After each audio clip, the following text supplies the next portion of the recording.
Buenas tardes a todos y a todas. Muchas gracias por estar presentes en esta actividad coorganizada con la cátedra Raúl Alfonsín y el programa Cuestiones de Estado de Derecho, Cuestiones de Estado de Derecho. Quiero agradecerles especialmente a los 4 expositores que están presentes por amablemente haber aceptado estar presentes en esta actividad, que está vinculada con la actualidad del discurso de Parque Norte, o mejor conocido como Parque Norte, que se denominó Convocatoria para una Convergencia Democrática. Debemos reconocer que el autor intelectual de esta actividad es el doctor Martín Farrell, que en una de las últimas actividades que habíamos organizado fue el que propuso que desarrolláramos esta actividad.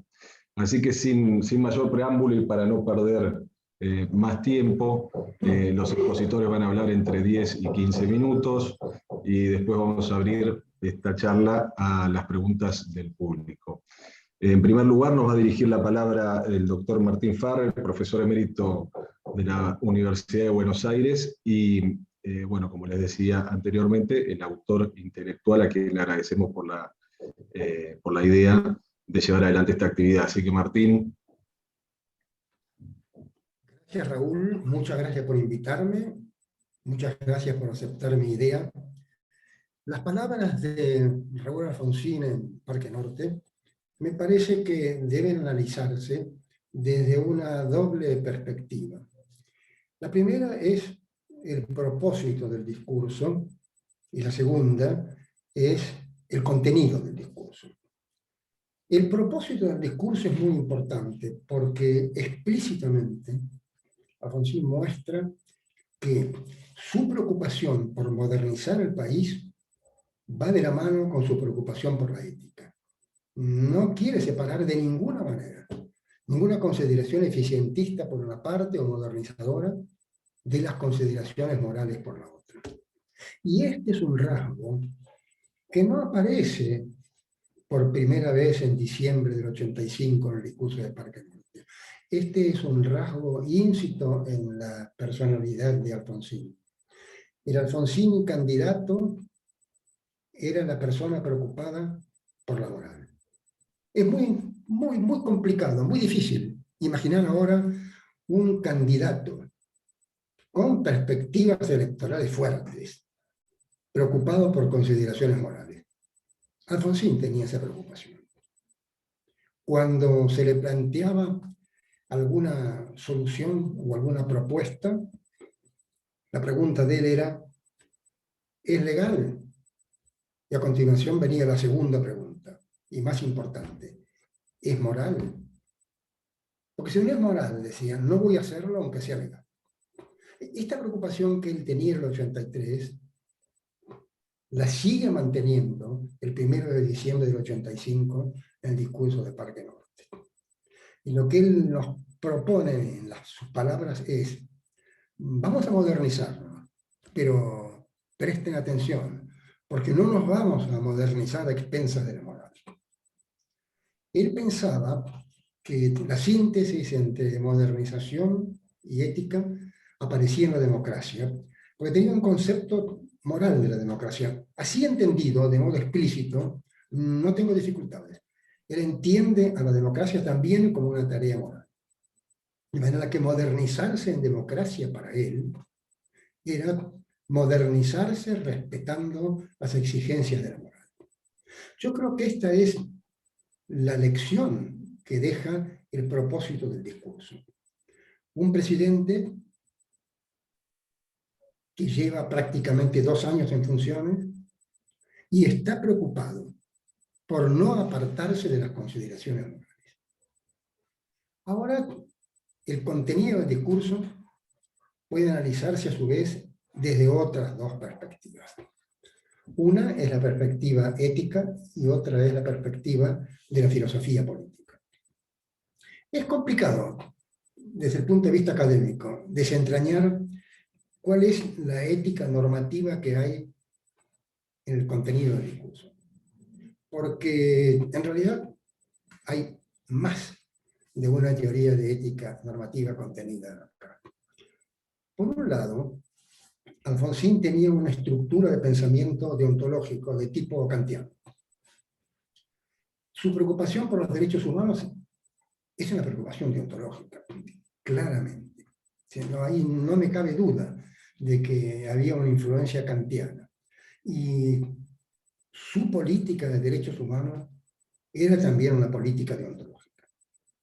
Pero en el discurso, explícitamente, hay una consideración utilitarista cuando él dice: me propongo lograr el bienestar general. Ese no es Cables. Este Bentham, estos son los utilitaristas.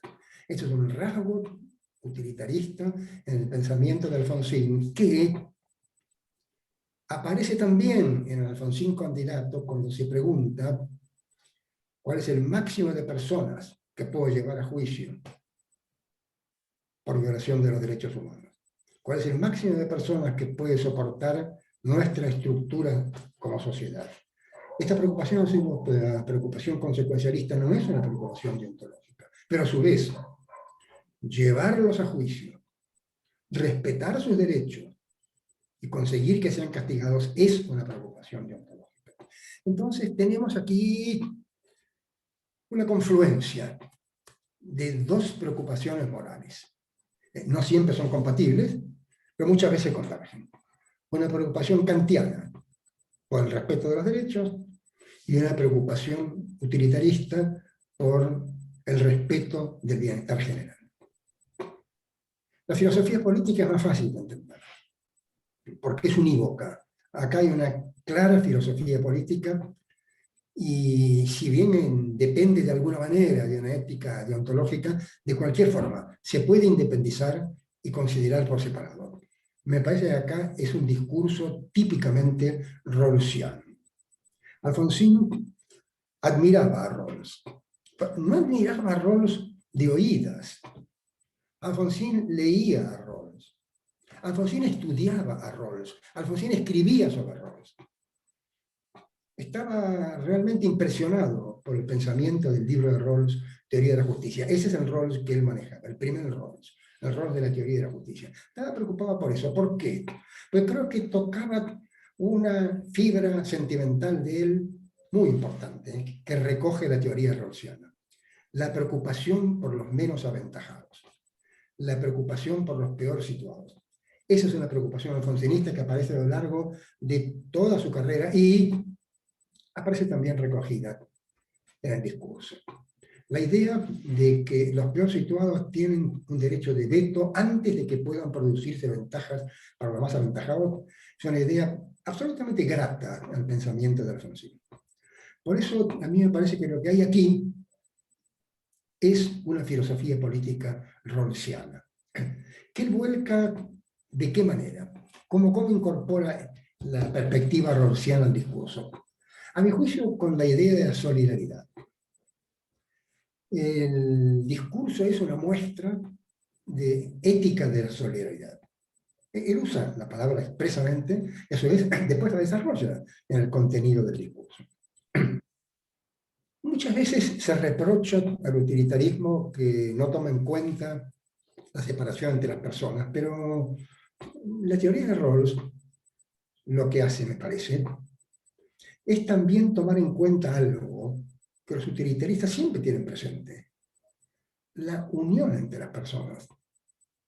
Si nosotros consideramos a las personas como individuos absolutamente separados, que puede ser en teoría un ideal liberal, no podríamos jamás sacrificar nada de nuestro bienestar por el bienestar de los más necesitados.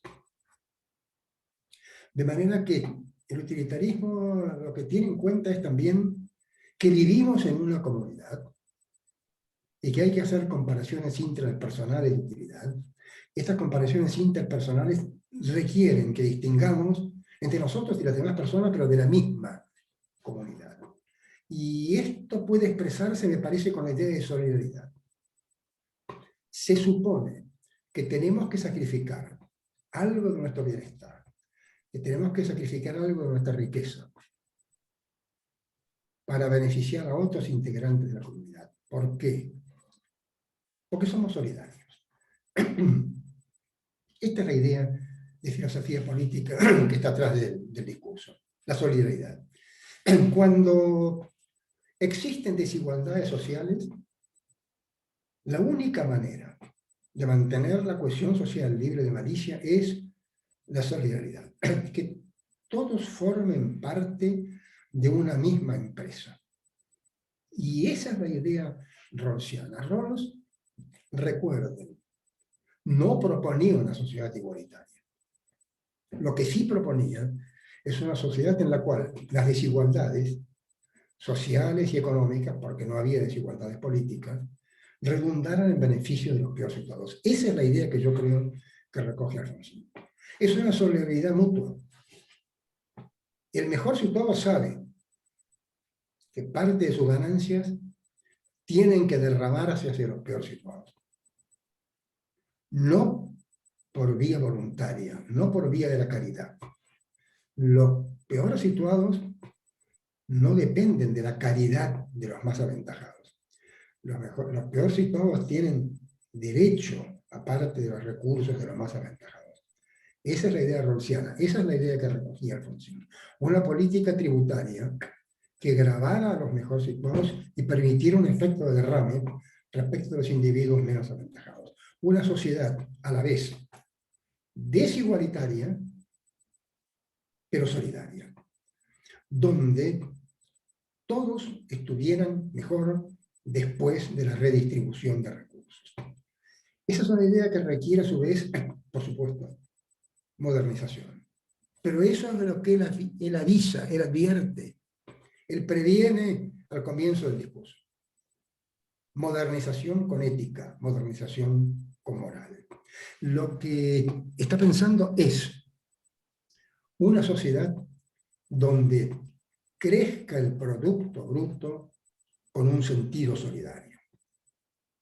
Déjenme resumir por un momento lo que he tratado de decirles. Es un discurso que se propone reivindicar el papel de la moral en la política. Es un discurso que nos obliga a considerar la moral cuando adoptamos decisiones políticas. Es un discurso que combina consideraciones deontológicas y consideraciones utilitaristas en moral, y es un discurso que está fuertemente influido por la filosofía política de John Rawls. Esa es la lección que nos deja ese gran estadista, ese brillante político y ese estupendo ser humano que era Raúl Alfonsín. Muchas gracias. Muchas gracias, Martín. Ahora nos va a dirigir la palabra Maricela Azar, que es docente de esta casa y que participa también del programa de estudios institucionales del Instituto Gioja. Adelante, Maricel, gracias. Bueno, buenas tardes a todos y a todas. Es un gran honor para mí compartir esta actividad con ustedes. Bueno, gracias Carlos, Raúl y Marcelo por considerarme para participar y bueno, y de alguna manera a través de la actividad recuperar el legado que nos dejó como Martín, este gran estadista, como fue Raúl Alfonsín, y de su programa, no solo de gobierno, sino de un programa a largo plazo para la sociedad argentina, una sociedad que había sufrido durante mucho tiempo el flagelo del autoritarismo y consecuentemente la imposibilidad de adscribir a programas de mediano o largo plazo, producto de las presiones de la coyuntura, ¿no? Durante los intervalos democráticos.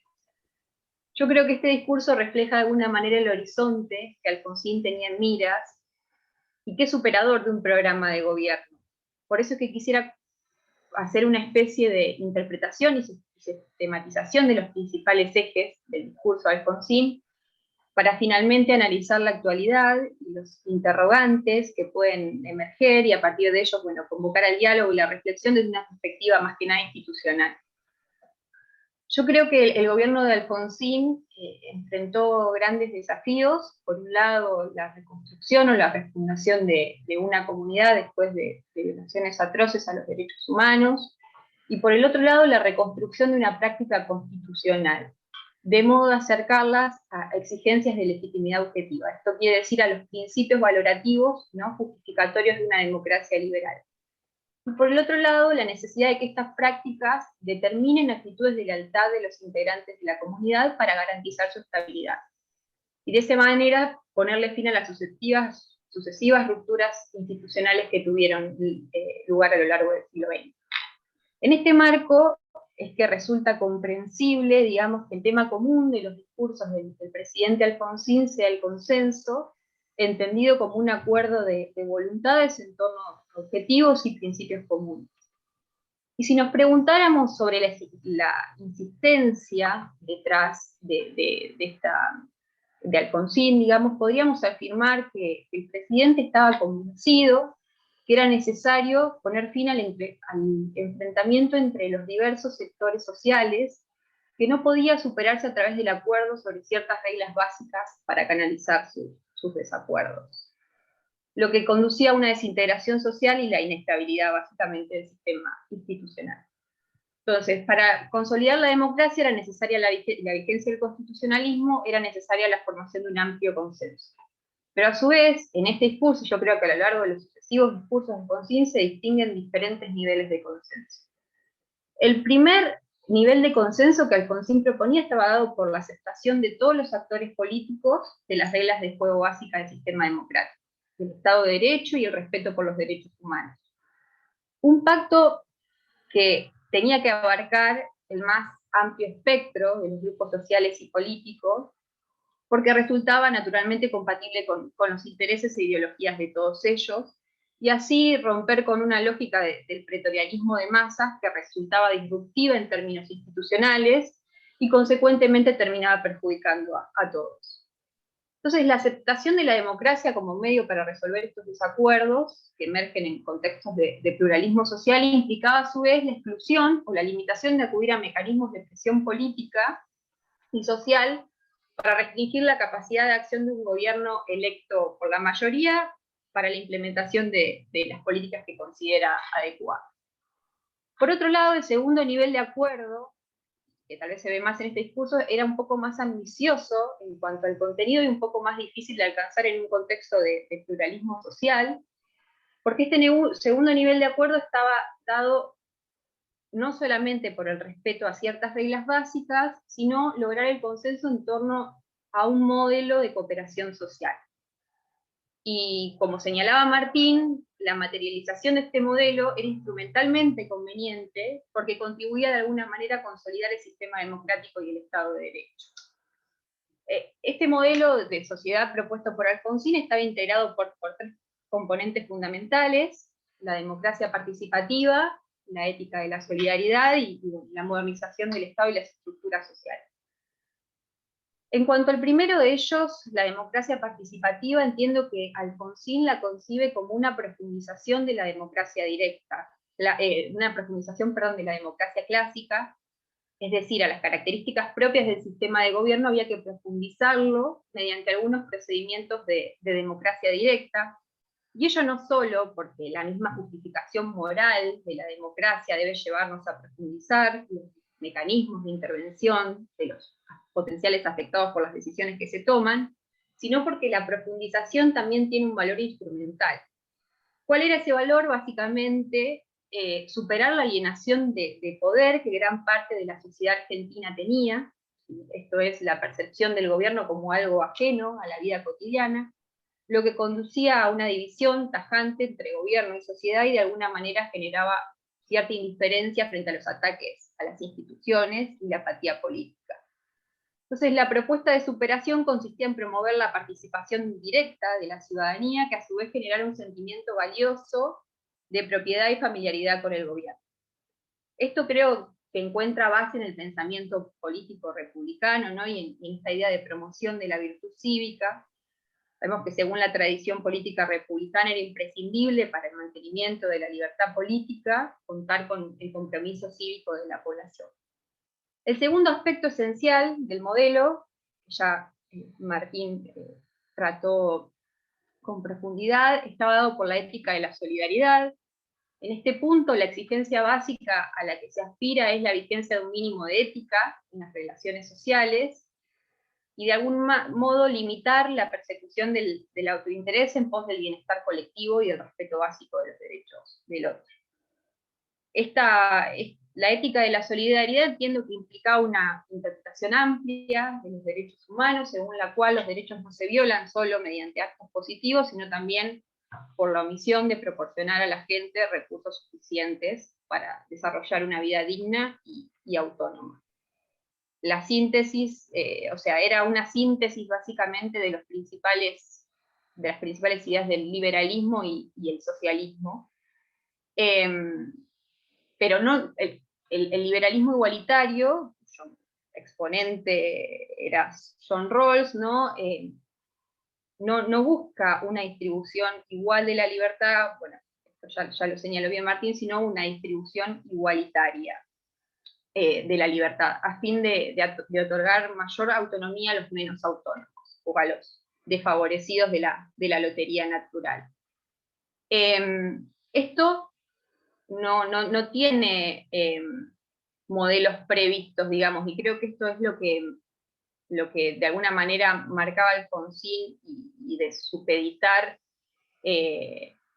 los medios a los fines, en el sentido de, si nos preguntáramos si conduce un excesivo estatismo, parecería que la extensión de la participación de los sectores públicos y privados en el mercado va a ser una cuestión incidental que va dependiendo de cada sociedad y de las consideraciones económicas y sociológicas acerca de cuál va a ser la estructura económica más efectiva para asegurar un incremento de la autonomía de los menos autónomos. Finalmente, la tercera exigencia enunciada por Alfonsín se vinculaba, ¿no?, a la modernización de las estructuras institucionales y sociales, donde acá el requerimiento básico estaba dado por la idea de racionalidad. ¿Qué implicaba esto? Bueno, y esto yo creo que acá hay una influencia de Vino importante, justificar mediante razones los cursos de acción, las posiciones que se defienden en la vida pública o en el ámbito político. Como correlato de ello, esta necesidad de distinguir entre medios y fines en la justificación. Y finalmente, la idea de racionalidad implica la elección de los medios más eficientes para conseguir esos fines perseguidos. El presidente entonces presenta esta idea de modernización al advertir que la estructura institucional y social argentina no satisfacía esas exigencias mínimas para conseguir estos fines comprendidos por la democracia participativa y la ética de la solidaridad. Un excesivo peso político de las corporaciones, una burocracia pública que en ciertos sectores tomaba como su principal objetivo su propia subsistencia, la ineficiente utilización de los recursos para alcanzar los fines propuestos, entre otras cuestiones. Y finalmente, el último gran acuerdo propuesto por el presidente tenía como base los presupuestos valorativos, estos desarrollados previamente, pero estaba dado por los cursos de acción a adoptar para materializar estos presupuestos. Este último acuerdo es el que el presidente denominó como convergencia democrática, que básicamente lo que constituía era un acuerdo de partidos políticos en torno a ciertas políticas definidas en materia institucional, educativa, económica, cultural. Y este acuerdo tenía un valor instrumental porque básicamente estaba dirigido a hacer factible la concreción del proyecto que Alfonsín nos estaba proponiendo. Entonces, la necesidad de este acuerdo estaba dada porque, si bien las reglas del juego democrático dan derecho a quienes cuentan con un respaldo electoral mayoritario a implementar su proyecto político, la propuesta del presidente iba más allá de un programa de un gobierno concreto. La concreción de esos valores a largo plazo necesitaba promover actitudes de entusiasmo y compromiso de las diversas expresiones políticas, para poner en marcha esas acciones a largo plazo que se requiere para el éxito de esta reforma. No hace falta hacer grandes análisis o andar mucho en nuestra estructura social e institucional para advertir que el proyecto del presidente, específicamente en estos últimos acuerdos que mencioné, no obtuvo el nivel de concreción o profundización deseado. Afortunadamente hemos logrado como sociedad madurar y materializar este primer nivel de acuerdo que nos proponía, esto es la aceptación de las reglas del juego democrático para canalizar nuestros desacuerdos. Y creo que el hecho de que fuera Alfonsín quien encabezó este proceso tuvo mucho que ver en el éxito de eso.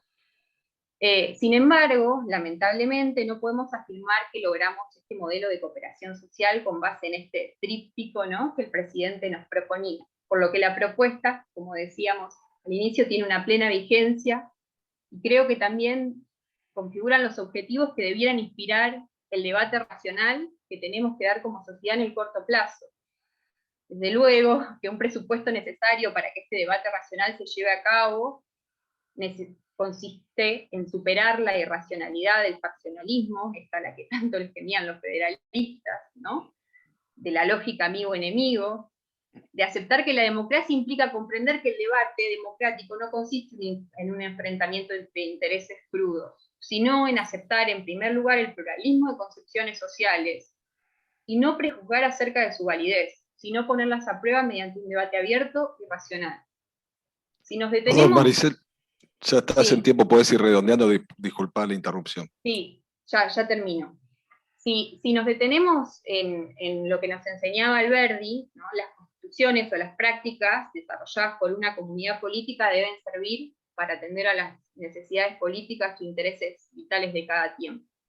Yo creo que uno de los grandes problemas de nuestro tiempo, entre muchos otros, no quiero caer en visiones reduccionistas, está vinculado a los niveles de desigualdad existentes, lo que tiene como consecuencia directa minar los lazos de cooperación necesarios en una comunidad política y garantizar el desarrollo, lo que termina afectando la legitimidad de nuestro sistema político. A su vez, nuestra época está marcada por otro fenómeno extendido a nivel mundial y sobre el que muchos politólogos constitucionalistas están teorizando, Levy, Isiblat, Ginsburg, Gargarella, que es el fenómeno de la erosión democrática, ¿no? Democracias que van perdiendo sentido y contenido, socavadas desde adentro, ¿sí? Cuando antes entendíamos que las democracias se destruían mediante un golpe, ¿sí? Golpes de Estado típicamente en América Latina, ahora van siendo desmanteladas desde adentro, pieza a pieza, a través de pasos legales, y particularmente estos procesos son protagonizados por demagogos o autócratas. Entonces, creo que en este contexto es necesario acercar nuestras prácticas constitucionales a los ideales que le brindan legitimidad y consecuentemente pensar en formas de mejoramiento de la democracia para evitar la emergencia de modelos autoritarios que finalmente tienen grandes costos en términos institucionales y que a su vez terminan alejando nuestra práctica constitucional de los valores que le brindan legitimidad.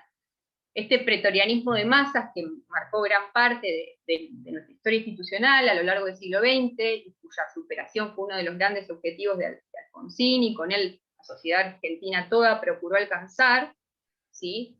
Nos enseñó que es una lógica en la que no hay ganadores y perdedores, sino que es una lógica en la que pierde la sociedad todo. Por ello resulta necesario pensar en formas de acercar nuestras prácticas constitucionales a estos principios. Ahora, ¿cómo hacerlo? ¿Cómo se reconducen o reconstruyen las prácticas constitucionales? ¿Alcanza con las modificaciones normativas? ¿Con la modificación en la letra de la ley? ¿Cómo se generan incentivos necesarios para que actuemos y decidamos de conformidad con principios generales de moralidad política? ¿Cómo hacer para que nuestros funcionarios respondan a las demandas de los electores por altruismo y no por autointerés? ¿Cómo motivar institucionalmente a los funcionarios? Bueno, yo creo que es una discusión abierta que debiéramos dar entre todos, porque las reformas necesarias, si es que concluimos que las necesitamos, deben obedecer a un consenso mayoritario y no a la imposición de mayorías circunstanciales. Yo creo que estas son algunas de las preguntas que en materia institucional el discurso del presidente, leído en clave actual, nos invita a efectuar, a fin de lograr la concreción de sus presupuestos valorativos, ¿no? Democracia participativa y ética de la solidaridad, si es que como sociedad coincidimos en que es el camino que queremos andar. Muchas gracias. Gracias, Maricel. Muy bien. Bueno, ahora nos va a dirigir la palabra Natalie Goldwasser, que es licenciada en Ciencias Políticas, es investigadora del CONICET, entre otras cosas, pero para resumirlo y dejar más tiempo para la locución, y que es una vieja conocida de esta casa, de esta cátedra, porque bueno, nos dio una mano muy importante en la edición del libro que publicamos, Alfonsín por Alfonsín, que reúne todas las inauguraciones de asamblea del gobierno de Alfonsín. Así que adelante, Natalie, muchas gracias. Muchas gracias, Raúl Mariano Alfonsín.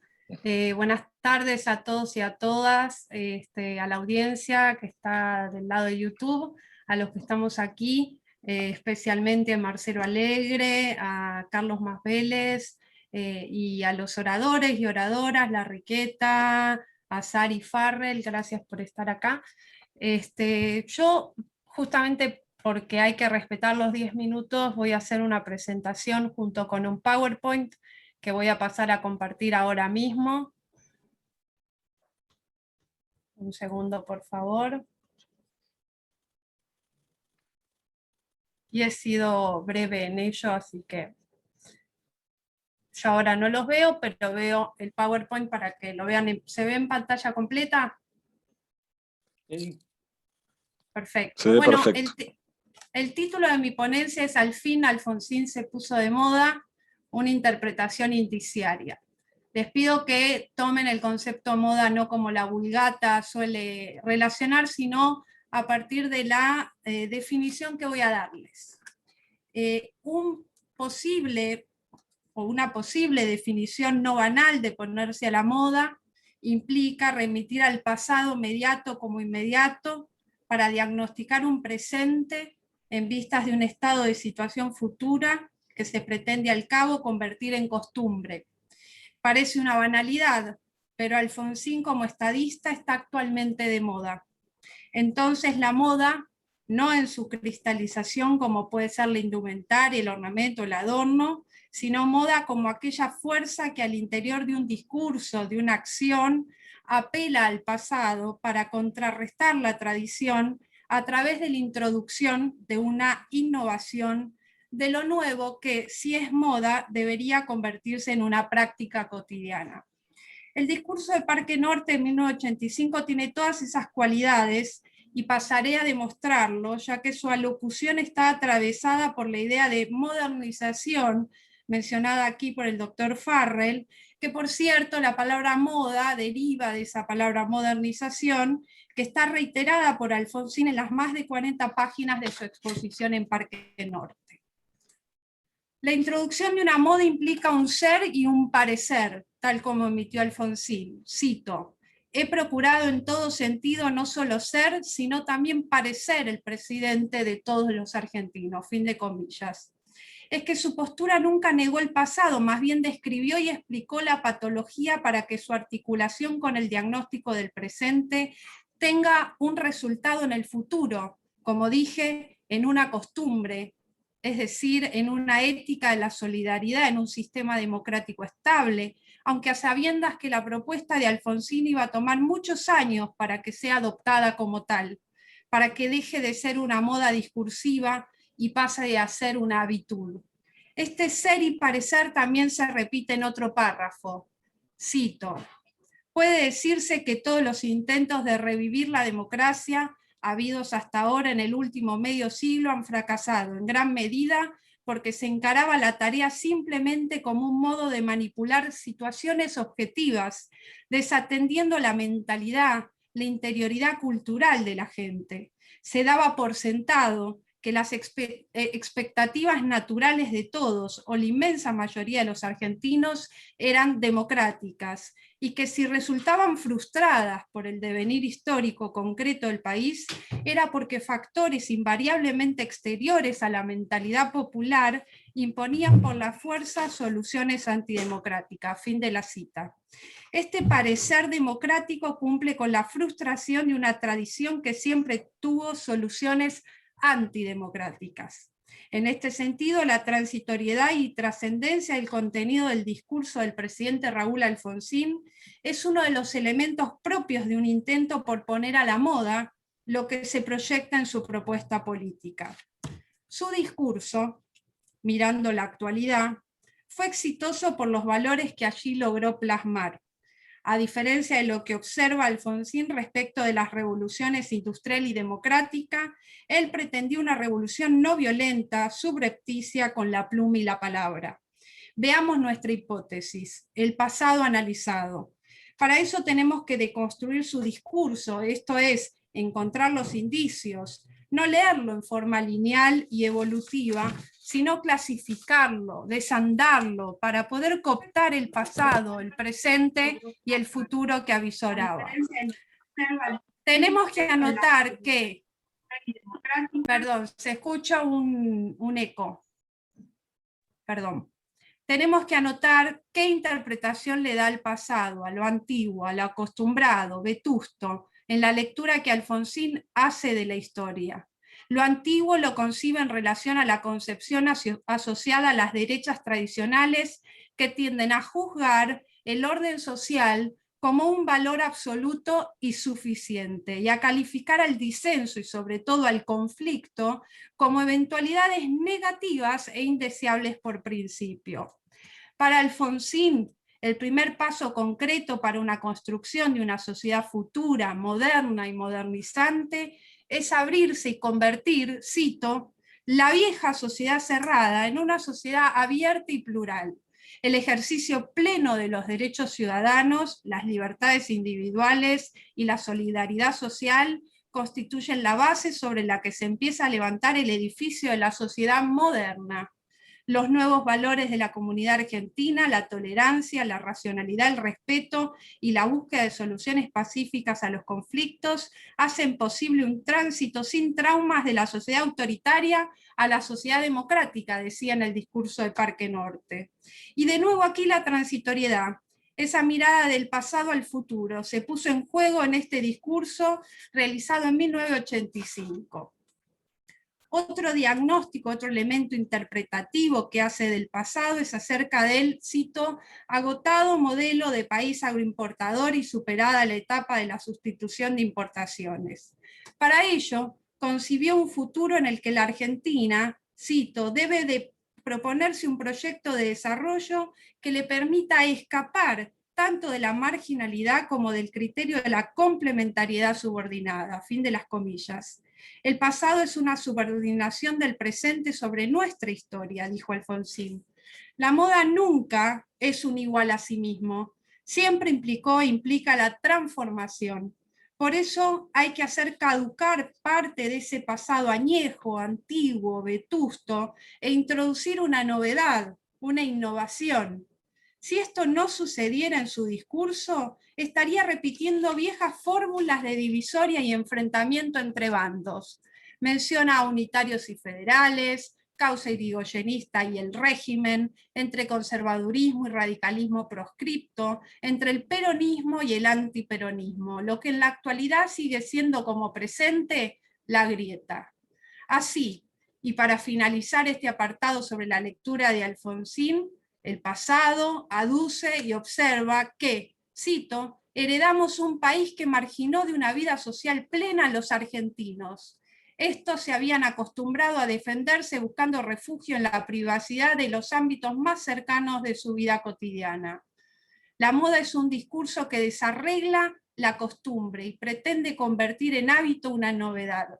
Para finalizar, ¿cuáles son los elementos novedosos que introduce? Si el presente es compartimentado, esgrimió Alfonsín, tanto de los partidos, los sindicatos, las asociaciones empresariales, las Fuerzas Armadas, entre otros, hay en su discurso una idea de poner a la moda un doble movimiento, nos aclara el orador.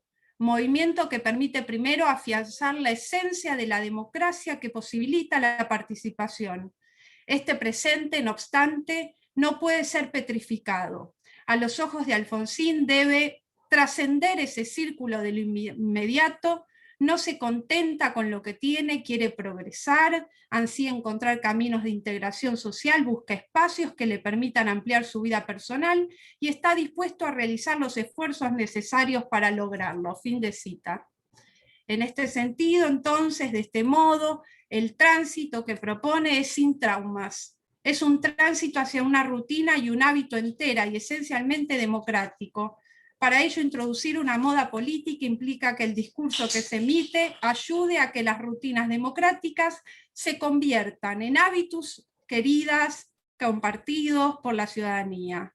Y aquí sucede entonces la propuesta innovadora, la que debe ponerse de moda, y que hoy la observamos en todas partes, cito, la profunda brecha tecnológica que separa a la Argentina de los países más avanzados y de otros nuevos polos de desarrollo que están surgiendo en la cuenca del Pacífico debe ser superada mediante una incorporación racional de modernos sistemas de producción, información y organización de la economía en el marco de la integración latinoamericana que le otorgue más vastas áreas geográficas y poblacionales para el desarrollo del subcontinente, fin de comillas. Pero no solo se da una innovación en el campo meramente material, también propone una novedad en lo que llama mentalidad colectiva. Para ello se debe pasar necesariamente por una reforma cultural que remueva el cúmulo de deformaciones, emitió Alfonsín. Y por último, ponerse de moda es en parte diferenciarse, pero también imitar, porque, cito, detrás de cada unidad nacional hay un gran proyecto capaz de asociar en la construcción de un futuro común a fuerzas étnica, religiosa, cultural, lingüística o socialmente diferenciadas entre sí y provenientes en general de un pasado de disgregación. Un proyecto de país en el que todos los componentes de nuestra sociedad se reconocieran a sí mismos. Esta empresa que se propone poner de moda tiene un punto de llegada, la construcción de una nueva voluntad colectiva. ¿Para qué se propone eso? Para que una moda, una novedad, una innovación aclamada se convierta en un futuro posible.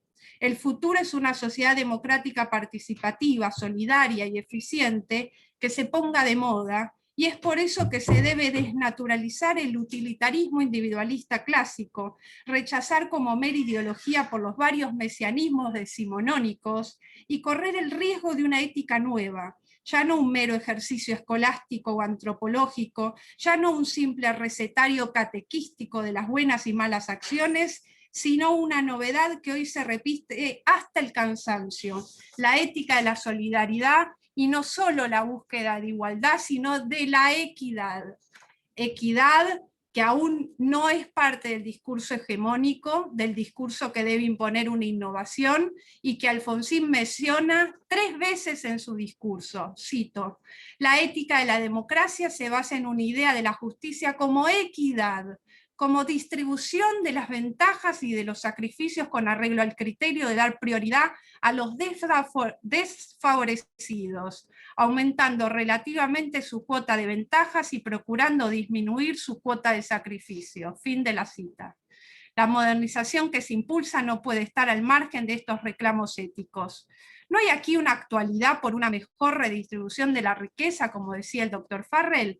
En tiempos de pandemia, en la que los más desfavorecidos han sufrido y se han visibilizado como los desposeídos de elementos que los ayude y mitigue el contagio, ¿Alfonsín no estaría dando cuenta de una falta de una sociedad solidaria, equitativa y democrática?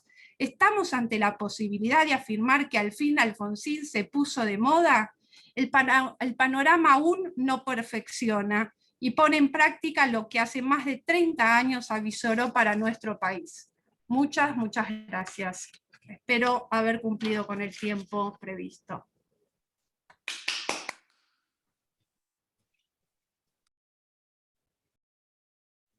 Gracias. No, Raúl, no se te escucha, Raúl. Perdón. Perdón, gracias Natalie, sí, estuviste muy bien con el tiempo, perfecto. Ahora, gracias Carlos por avisarme. Ahora nos va a dirigir la palabra Daniel Larriqueta, economista e historiador de reconocida trayectoria, por lo menos para mí. Así que muchas gracias Daniel por estar presente y bueno, tu tiempo para tu exposición. Estás muteado, Daniel. Te pasó lo mismo que a mí. Ahí está. Bueno, el gusto de estar con ustedes y escucharlos en un mundo que no me es cercano, porque todas estas reflexiones de los abogados y de la gente del mundo jurídico me resultan poco frecuentes, tanto en mis trabajos históricos como en mi trabajo de economista. Tenemos, yo diría, un lenguaje más llano. Yo a veces me pierdo con las otras elaboraciones. Pero quiero decirles que los he escuchado con mucho interés, y en particular decirle al profesor Farrell que coincidiendo plenamente con la admiración que Alfonsín tenía por Rawls, Yo también quiero agregar que hay un fondo muy importante en Alfonsín, del cual era muy consciente y muy conocedor, que es el krausismo. No solamente Krause, sino los krausistas españoles que él frecuentaba mucho. Inclusive yo he asistido en su oficina a conversaciones con filósofos españoles de visita, y ahí he visto la profundidad que tenía el pensamiento de Alfonsín. Pero yo quiero aportar a esta reunión lo que yo puedo aportar de diferencial, porque no me puedo poner a discutir con las chicas que son tan versadas en estos temas. Pero sí puedo aportarle a esta reunión algo que seguramente pocos ya podrán aportar, que es contarles cómo era la situación en el corazón del gobierno respecto de este documento y su elaboración. Y eso tiene un significado muy fuerte, porque en diciembre del 85, el presidente tenía una serie de preocupaciones que casi eran reservadas. Habíamos tenido, el año 85 fue un año muy decisivo para el gobierno, un año de avance muy importante en el juicio a las juntas y todas las condenas y a veces de los responsables. Fue también el año del Plan Austral, lo que significaba nada menos que haber derrotado algo que parecía históricamente incontrolable. La inflación, después ya supimos que era por poco tiempo, pero de todos modos fue un asunto extraordinario, y un asunto extraordinario porque fue una política de gobierno que recibió un enorme apoyo concreto de la gente. La gente se hizo cargo del Plan Austral, lo cual habla de una integración. Se ha mencionado la interacción del presidente con la gente, los políticos con la gente, ahí estaba muy claramente. Y también fue el año de un resultado electoral muy favorable para el partido, para el radicalismo. Entonces Alfonsín tenía, yo les diría, preocupaciones. Hay una inmediata, que era justamente que el éxito electoral provocaba una relajación de la vida del partido. Esto parece contradictorio, pero ustedes, cuando han hecho militancia gremial en la Facultad de Derecho, lo han visto también. Cuando las victorias son muy grandes, la gente en general dice, bueno, me voy a mi casa o hago otra cosa. Y esta era la preocupación del partido. Porque el partido, y esto también es importante, era una organización muy frágil, muy poco modernizada, muy poco desarrollada. Durante los largos años del proceso lo que hubo fue una lucha heroica para tratar de defender a la gente y recuperar las libertades básicas y los derechos, que yo también me permitiría recordarles, vienen de muy atrás. La Argentina es una democracia antigua y sólida. Lo que no ha funcionado bien es el sistema republicano. Yo siempre digo que es una democracia sin república. ¿En qué se manifiesta? En que cuando las instituciones no se hacen cargo de las necesidades, la gente sale a la calle y sigue saliendo a la calle ahora. ¿Sí? Hay una manifestación de los derechos, aunque pasen por detrás o por encima de las estructuras republicanas. Entonces, esta sociedad con estas características tenía a fin del 85 el peso de los resultados electorales con este partido que producía muy pocas novedades, el éxito económico y una sensación de Alfonsín de vacío. Esto no es una percepción, sino que es una constatación. Les voy a contar una anécdota que he contado tal vez en algún libro. En noviembre del 85, yo llegaba a la Casa de Gobierno, yo era subsecretario general en aquel momento, cargo crítico porque no había jefatura de gabinete, así que el secretario general, que era el gran Germán López, o funcionaba de jefe de gabinete, y yo venía de segundo, así que me caía una cantidad de argamasa encima. Sí, porque además Germán hacía sus funciones de gran jefe político y todo lo que era de la administración se hace que se lo pasen a la riqueta. Y yo tenía jornadas interminables. Un día le dije, Germán, no puedo más por recibir tanta gente porque no tengo posibilidad de resolver los problemas, porque son los más variados. Entonces me dijo, la República tiene la obligación de escuchar. Y esta fue su respuesta para obligarme a seguir jornadas interminables escuchando. Bueno, entonces Alfonsín tenía esta preocupación. Y como digo, un día yo llegaba a la Casa de Gobierno a las 9, un poco antes de las 9, el presidente llegaba a las 8, casi como un relojito. Y bueno, llego y la secretaria me dice, el presidente lo está esperando. Bueno, yo tenía el despacho a 5 metros del presidente. Me voy, lo encuentro al presidente con David Rato. Algunos de ustedes recordarán que David Rato era un gran especialista en comunicación, muy buena persona, muy leal, muy dedicado a ayudarlo al presidente Alfonsín, fue el que inventó aquello de las manos cruzadas. Bueno, David Rato estaba allí. Y yo dije, ¿qué tendré que ver yo con esta conversación de publicitario? No, era otra cosa. Alfonsín nos dijo, hemos cumplido la mayor parte de los 100 compromisos que hicimos en la campaña electoral. Ahora no tenemos compromisos nuevos. Hay que buscar y encontrar los compromisos nuevos. Es decir, él estaba viéndose frente a una especie de, yo diría, de relajación del sistema de gobierno, en una sociedad, la de 1985, que estaba embelesada con tener novedades permanentemente. Así que había que sacarle, había un amigo asesor presidencial, me dijo, es como un niño, hay que darle un día el chupete, a la hora siguiente el juego de llaves, después de que... Esto lo teníamos claro nosotros en lo operativo. Había que, en definitiva se trata de hablar de iniciativa política, pero más que iniciativa política era una iniciativa comunicacional. Bueno, entonces en ese momento Alfonsín se plantea cómo seguimos adelante, porque en los 2 años primeros habían sido años de reparación, muy importantes, sin duda, pero no estaba claro de a dónde nos dirigíamos. Así como nos pidió a Rato y a mí que hiciéramos una comisión, que la formamos, una comisión de trabajo, no una comisión esa que suelen hacer a veces los burócratas para que no pase nada. Entonces, una comisión de trabajo, él indicó quiénes debían integrarla, y además fue muy curioso porque cuando mirábamos los nombres, él no estaba eligiendo categorías, cargos, no, sino que estaba eligiendo los más creativos.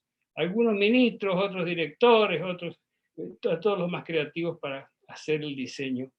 Y prácticamente de ese diseño, no me voy a poder extender en este tema, surge, entre otras cosas, el traslado a la capital, que empieza inmediatamente después de diciembre del 85. Entonces el presidente buscaba los elementos para darle a la sociedad un camino de desarrollo hacia adelante. Y yo tengo para mí que este documento es una de las cosas que él encontró para plantearnos, bueno, vamos a seguir por este camino. Sabiendo, porque Alfonsín en eso era muy claro, que teníamos muchos obstáculos por delante y que algunas cosas no se comprendían. Y voy a contarles otra pequeña anécdota que tiene que ver con esta visión muy particular de la política. Nosotros hablamos y ahora hablamos de diálogo, etcétera, y como los componentes. Pero yo tenía en aquel tiempo, que era bastante más joven, yo tenía traía de mi vida universitaria y de mis andanzas políticas una visión del tema del diálogo. Nosotros dialogábamos para sacar conclusiones y acordar cosas. Pues bien, un día se produce un episodio trascendente o relativamente trascendente en el Atlántico Sur con algún barco inglés o alguna cosa de estas, y entonces el ministro Trócoli, que era un gran intérprete del pensamiento del presidente, y además tenía su propia larga carrera en la defensa de los derechos humanos, hay que acordarse que había sido el presidente del bloque radical en la época de Perón y Isabelita, así que un hombre con una gran experiencia en esas cosas, nos dice, vamos a hacer una reunión de todas las fuerzas políticas en el Ministerio del Interior. Y empezamos a preparar los papeles. Empezamos a preparar los papeles porque había que decidir a quién se invitaba, y esta invitación tenía algunos problemas, porque se decía, bueno, los partidos con representación parlamentaria, sí, pero entonces aparecían partidos provinciales sin representación parlamentaria, pero que también eran expresiones de la voluntad popular, de un sector por lo menos. Entonces armamos todo, y cuando tenemos todo armado, le vamos a decir a Trócoli, me parece que me acompañaba Carlos Perellana, Bueno, ministro, acá está todo los que van a venir, los que han aceptado, todo eso. Entonces le preguntamos a Trójoles, le digo, pero vamos a elaborar conclusiones. Y Trójoles le dice, no, si salen conclusiones, bien, pero lo que tenemos que hacer es convocar, que todos acepten a venir y tender la mesa. Ahí está el diálogo. Hasta ahí ya es suficiente. Bueno, esto es, yo les quiero contar esto porque a mí también como militante político me sorprendió esta visión de esa especie de entramado de la política que está más atrás, de distintos pasos que se van dando y que a veces son insensibles. Entonces, todo esto es lo que estaba y lo que aparece en el documento como concreción de esas cosas que se formulan en el documento. La preocupación de Alfonsín por llevar a la práctica algunas de estas cosas. Y la verdad es que fueron muy exitosas, porque estamos casi a 40 años de aquello, ¿no? Para nosotros, los veteranos, que nos bancamos todas las dictaduras militares y todos los golpes, el sueño de tener una sociedad que funcionara en democracia era un sueño inalcanzable. Y ese sueño inalcanzable lo estamos viviendo ahora, en parte fundamental por los trabajos de Raúl Alfonsín y por estos pensamientos que son muy refrescantes, porque nos vuelven a poner en el camino de que tenemos que hacer política, porque la política es una construcción humana de la máxima categoría. Eso es lo que yo quería decirles. Gracias.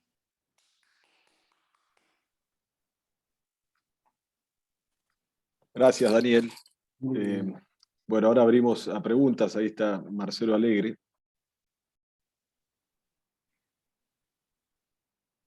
No tengo ninguna pregunta Tenías en levantado. particular, pero si me empujaste, digo, tres cosas muy cortitas, sobre todo para la gente más joven que nos está mirando y escuchando, ¿no?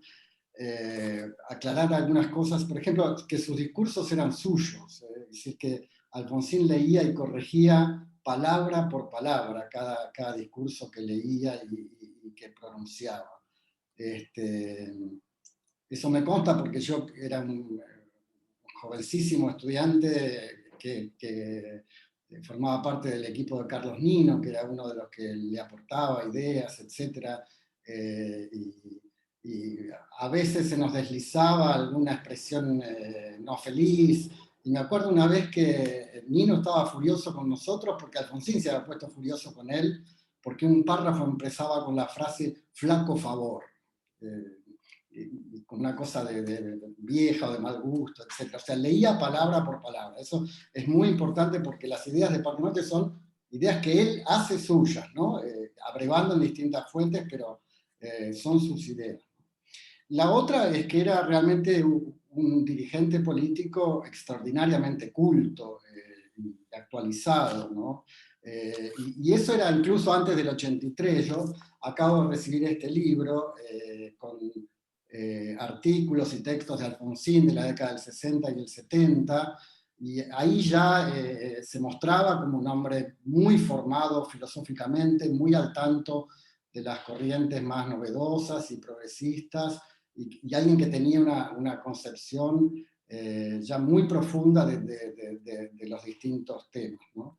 Y lo último es que se observa una evolución, ¿no?, propia de una persona muy inteligente, una evolución de su concepción progresista, ¿no?, sobre todo en materia económica, desde una concepción más tradicional del progresismo en la década del 60 o el 70, hacia una concepción también progresista, pero mucho más moderna, acorde con los tiempos. Esas simplemente eran tres observaciones pequeñitas que yo quería hacer. Gracias, Marcelo. Bueno, no hay No preguntas. hay muchas preguntas, hay muchísimas agradecimientos, felicitaciones y demás que obviamente hablan de la calidad de las y los expositores.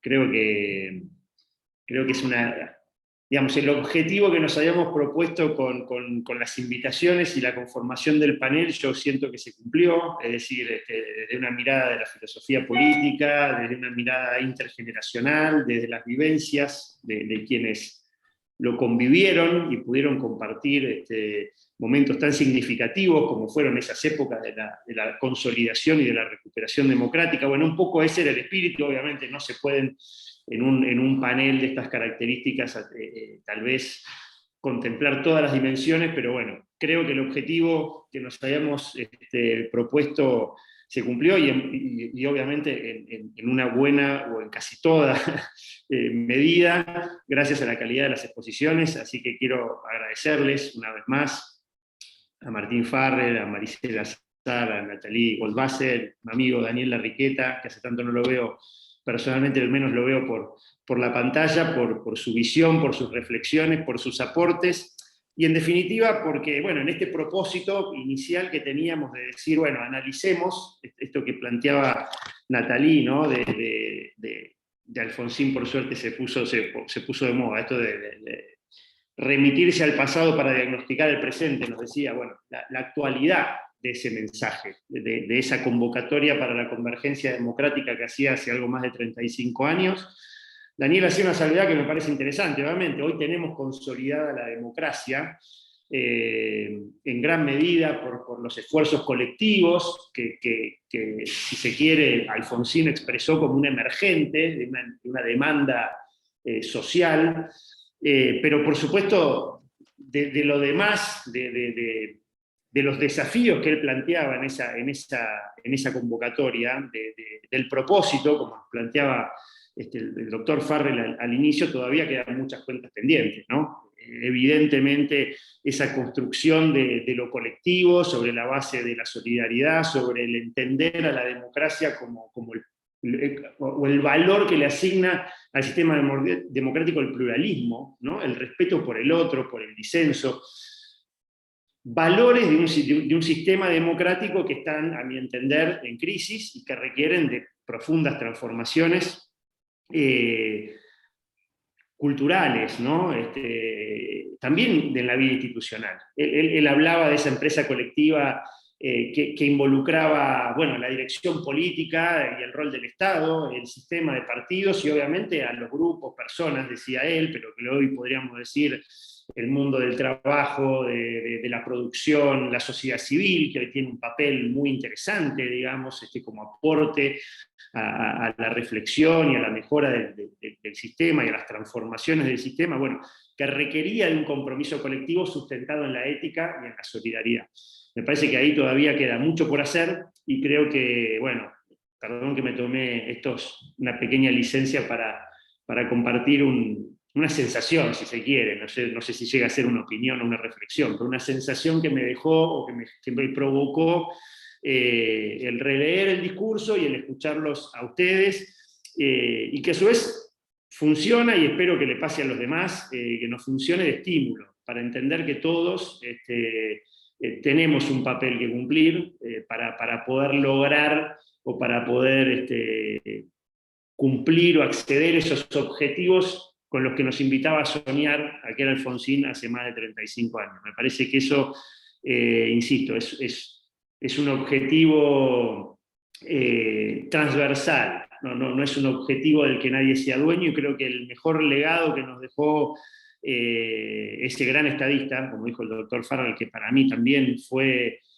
Alfonsín, es justamente esto, que hoy Alfonsín lo recuperen todos. Alfonsín no es patrimonio de los radicales, Alfonsín es, y su visión, y lo que él expresó como colectivo, tampoco fue un superhéroe, pero lo que él nos invitó a pensar y a transitar, fue a todos los argentinos. Y me parece que ese es el legado que hay que tomar, y me parece que el análisis de las distintas disciplinas hay que multiplicarlo, porque bueno, tenemos que hacer nuestro aporte desde la academia y desde la investigación a tratar de producir las transformaciones y los cambios culturales necesarios para que de una vez por todos podamos construir, como decía él, como desafío en ese documento, un futuro capaz de sacar de los largos años de decadencia a nuestro país y construir una democracia más solidaria e igualitaria.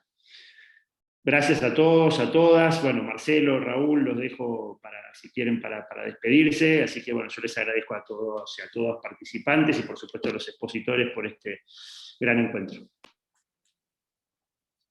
Gracias, Carlos. Marcelo, gracias a todos, a los expositores, a los presentes, por estar acá, a Martín por la idea, que la verdad que fue muy buena y la pudimos llevar adelante, y nos animamos a pensar una actividad para adelante de estas características también, pero con otra cuestión. Así que por mi parte, muchas gracias, y lo dejo a Marcelo también, por si quiere decir alguna palabra para despedirse. Ya está todo dicho. Bueno, muchísimas gracias entonces a todos. Gracias. Muchas gracias por la invitación. A vos, a todos. Gracias. Gracias por la Muy oportunidad. interesante todo. Gracias. Muchas gracias. Extraordinaria las reflexiones. Gracias, Juanpi. Gracias, Juan Pablo.